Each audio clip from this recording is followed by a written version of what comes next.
नमस्कार, आप देख रहे हैं न्यूज टॉप 9। मैं हूं आपके साथ प्रीति रघुनंदन। अमेरिका में राष्ट्रपति पद के लिए कल मतदान होगा।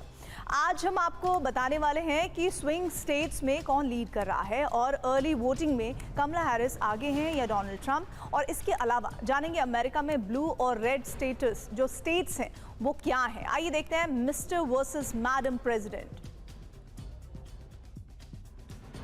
24 घंटे बाद अमेरिका के राष्ट्रपति चुनाव में वोट डाले जाएंगे। इस चुनाव को अमेरिकी इतिहास का सबसे नजदीकी मुकाबले वाला चुनाव माना जा रहा है। सबसे बड़ा स्विंग स्टेट पेंसिल्वेनिया इस चुनाव की दिशा कर सकता है। इसलिए प्रचार के आखिरी दिन डेमोक्रेट कमला हैरिस और रिपब्लिकन डोनाल्ड ट्रंप पेंसिल्वेनिया में अंतिम प्रचार करेंगे। रिपब्लिकन उम्मीदवार डोनाल्ड ट्रंप के लिए मतदान से ठीक पहले राहत की खबर आई है। 7 स्विंग स्टेट्स में कई सर्वे उन्हें कमला हैरिस से आगे बता रहे हैं। ये सर्वे नवंबर महीने के पहले 2 दिन में किए गए हैं। इसमें 2500 लोगों को शामिल किया गया। खास बात यह है कि इसमें ज्यादातर महिलाएं शामिल थी।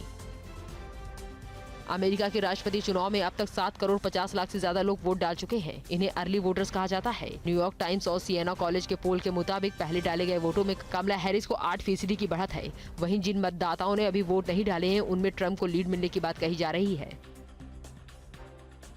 3 नवंबर डेमोक्रेटिक पार्टी की उम्मीदवार कमला हैरिस ने मिशिगन में अपनी आखिरी रैली में अरब अमेरिकन नागरिकों को संबोधित किया। इजरायल हमास युद्ध को लेकर अमेरिका के रवैये से नाराज इस समुदाय को उन्होंने मनाने की कोशिश की। कमला हैरिस ने कहा कि वो गाजा में युद्ध खत्म कराने के लिए जो भी संभव होगा वो करेंगी। 3 नवंबर जॉर्जिया में डोनाल्ड ट्रंप ने ये कहकर सनसनी फैला दी कि 2020 के चुनाव में हारने के बाद उन्हें व्हाइट हाउस छोड़ना नहीं चाहिए था। बाइडेन की जीत को ट्रंप ने अदालत में चुनौती दी थी, लेकिन उनका दावा खारिज कर दिया गया। ट्रंप के बयान से आशंका जताई जा रही है कि इस बार अगर वो हारे तो चुनाव परिणाम स्वीकार नहीं करेंगे। अमेरिका के राष्ट्रपति चुनाव में मुख्य रूप से 3 तरह के राज्य अहम भूमिका निभाते हैं। इन राज्यों को रेड, ब्लू और स्विंग स्टेट्स कहा जाता है। रेड स्टेट्स में 1980 से लगातार रिपब्लिकन पार्टी जीतती रही है। वहीं ब्लू स्टेट्स में 1992 से डेमोक्रेट्स का प्रभुत्व रहा है। स्विंग स्टेट्स में दोनों ही पार्टी के बीच कांटे का मुकाबला रहता है।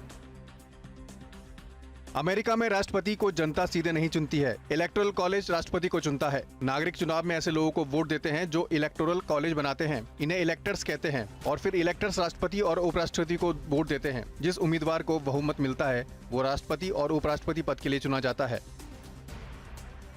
अमेरिकी राष्ट्रपति चुनाव में मतदान के दिन यानी 5 नवंबर को ही वोटों की गिनती शुरू हो जाएगी। वोटों की गिनती करने में कई दिन लग जाते हैं। जो उम्मीदवार 270 या उससे अधिक इलेक्टोरल कॉलेज के वोट हासिल करता है उसे विजेता घोषित किया जाता है। जनवरी के महीने में अमेरिका की संसद में इलेक्टोरल कॉलेज के वोटों की गिनती के लिए एक संयुक्त सत्र होता है। गिनती के बाद आधिकारिक रूप से चुने गए राष्ट्रपति और उपराष्ट्रपति के नाम की घोषणा की जाती है। अमेरिका में राष्ट्रपति के शपथ लेने का दिन तय है। ये 20 जनवरी का होता है। अगर इस दिन रविवार है तो शपथ ग्रहण समारोह अगले दिन यानी 21 जनवरी को होता है।